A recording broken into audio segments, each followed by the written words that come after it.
Чит җирләргә барып чыгып, андагы кешеләрнең ничек яшәгәнен беләсем килсә, театрын барып күр дип әйтәләр. Чөнки театр ул тормыш, театр ул яшәеш. Чынбарлык алымы сәхнәдә, сәхнәдә кечкенә генә булса да роль уйнарга хыялланмаган кеше юктыр.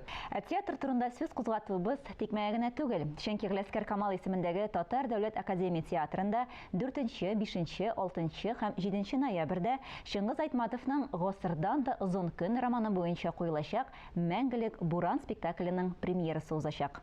Һәм шул уңайдан безгә студиябызга кунакка Камал театры артистлары, Россиянең атказанган Татарстанның халык артисты Рузия Мутагуллина һәм театрның яшь артисты Алмаз Борханов килделәр. Хәерле көн, хөрмәтле кунакларыбыз. Хәерле көннәр сезгә дә.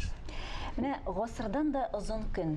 Әлеге әсәр Шыңгыз Айтматовның иҗатында шактый мөһим урынны алып торучы әсәрләрнең берсе. Менә шундый зур әсәргә алынырга куркытмадымы? Әлбәттә, моны Илгиз алганда мин бераз борчылып та калдым. Шундый зур әйберне, ул бит әле безнең яшь режиссер Илгиз. Мен әйтәм, ничек батырчылык итә икән инде балакаем, әйтәм, мин хәтта кызганып та куйдым. Ансын карыйм инде, әле баштан инде бик авырлык белән барды, җиңел генә бармады. Ай, инде сүзләр дә бер-беребез белән әйтештек, барыр микән, чыгар микән? Аллага шөкер дип әйтәм. Тора-бара үзенә күрсәтә башлады Илгиз ничек эшләгәнен.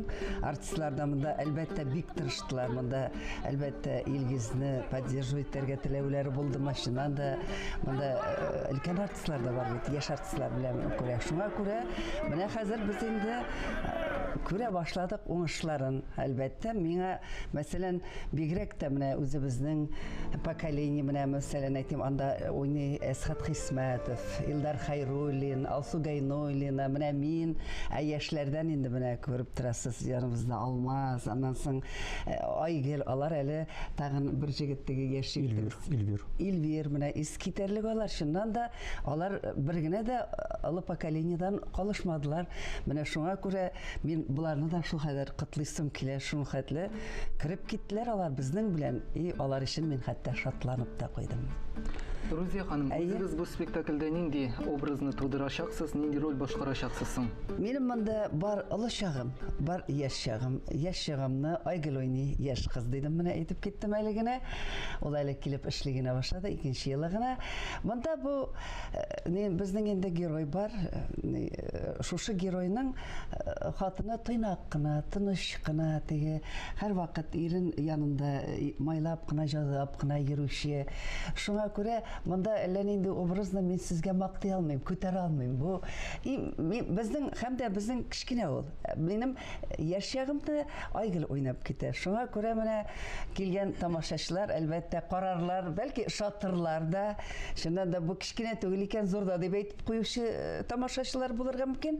Шуңа күрә менә ул хатын һәр вакыт үзенең ирен иркәләп, кадерләп, артыннан карап йөрүче генә дип китерү генә түгел инде, әлбәттә, бар аның образы, аны бөтенесен әйтеп салмыйм, килгәч тә карарлар тамашачылар. Сез Алмаз, менә әлеге спектакльдә нинди рольне башкарасыз һәм режиссер Илгиз Зәйниев белән эшләү ничек булды? Мин бу спектакльдә Буранлы Идегәйнең яшь чагын уйныйм. Шуңа күрә без бит әле яңа гына укуны бетергән. Шуңа күрә шушындый олуг тәҗрибәле артистлар белән уйнау безгә бер вакытта тәҗрибә дә, шул вакытта ниндидер бер җаваплылык та. Шуңа күрә мин Илдар абыйның, Хайруллин, Әсхат Хисмәтовның яшь чагын уйныйм. Шуңа күрә бик зур җаваплылык һәм үзенең кыенлыклары да бар инде. Илгиз абый белән без укыганда ук эшләгән идек инде, диплом спектакльләрен ясаганда. Һәм ничектер аның белән эшләүе җиңел һәм рәхәт. Ул үзеннән үзе сине менә рольне ясарга этәргеч булып бара инде. Менә мәгълүм булганча, Камал театры Шыңгыз Айтматов әсәрләренә беренче кабат кына мөрәҗәгать итми.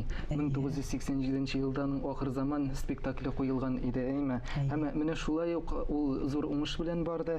Һәм кат-кат менә шушы язучыбызның әсәрләренә мөрәҗәгать итү ул нәрсәгә бәйле икән, ничек уйлыйсыз? Аны кую бик зур нәрсә. Театрда ул артист эшендә, режиссер эшендә, шулай ук халкы эшендә, чыннан да бик талантлы. Шуңа күрә бик зур горурлыкта. Монда әлбәттә менә сез әйтеп киттегез, ахыр заман. Ул спектакльне инде аны күргән кеше хәтерли торгандыр. Әйтеп бетергесез. Аның режиссеры Дамир Сиразиев безнең белән укыган җегет иде, бичаракаем. Шуңа күрә менә ул шул хәтле халык күңелендә калды. Әлбәттә біз менә бу мәңгелек бураны да біз халык күңелендә калыр дип өметләнәбез. Алмаз, менә син үзеңнең башкарачак рольгә ничек кирип киттең һәм ул менә ничек әзерлек этаплары барды ул? Беренчедән мин шушы романны 5 кат укыдым. Башыннан ахырына кадәр. Аннан соң мине ничектер шушы вот дала халкының музыкасы бик җәлеп итә башлады. Шуңа күрә мин теге урыслар әйтмешле горловое пианино тыңлый башладым. Әз генә өйрәнә дә башладым. Шуннан соң инде булган фильмнардан, Айтматовның башка әсәрләрен укып, үземнең рольне тулыландыра, туплый башладым. Менә Камал театры инде ул һәр вакыт анда төрле чаралар узып тора, әйме төрле кызыклы чаралар һәм гомумән соңгы арада премьерлар белән генә шикләнмисез, төрле юбилей кичәләре дә үткәрү планлаштырылган бит.